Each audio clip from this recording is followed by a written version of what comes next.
part of archaeology is understanding where you are historically speaking. When you dig down, what time period are you in? And then you know everything that you're finding within, a couple of inches one way or the other goes back to, let's say, 2,000 years ago, 2,500 years ago, 3,000 years ago.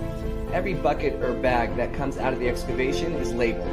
And so they know when they take it to the sifting site, they know, okay, this came from this layer, this area, and so they know exactly where that's coming from. It's not going to get mixed up with something from a different time period. The archaeology in Israel is carried out by the Israel Antiquities Authority. They're the body that oversees all the archaeological excavation. So our archaeology is a science, and therefore everything has to be done very methodically, very painstakingly. And so that means in archaeological excavation, you're not bringing in bulldozers and dump trucks. Everything is very small. You're using very small shovels and little small hammers and buckets, and all the earth that is dug out then has to be sifted through and sorted through. Most of the time in an archaeological excavation, you're not actually making the discoveries on site.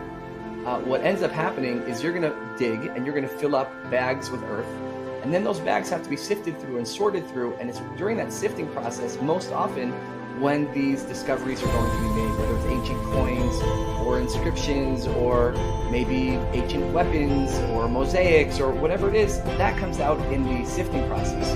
Now what's interesting is, imagine you find some 2,000-year-old coin, like one that we just actually discovered that went across the international media headlines in recent weeks, and you make this discovery. You're not going to find a 2,000-year-old coin next to a Coke can or a potato chip wrapper.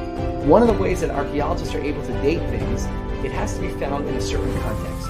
So if you're digging and you find a coin from 2,000 years ago, well, chances are you'll also find pottery from 2,000 years ago and maybe a weapon from 2,000 years ago, but you're not going to find a 2,000-year-old coin next to a Pepsi can or a potato chip wrapper because it doesn't make sense. It's a wrong layer. And then it's just a matter of what turns up. And in the city of David, where you have these 5 active archaeological excavations going on, every day we're finding antiquities that are affirming so much of Jerusalem's biblical heritage going back thousands of years.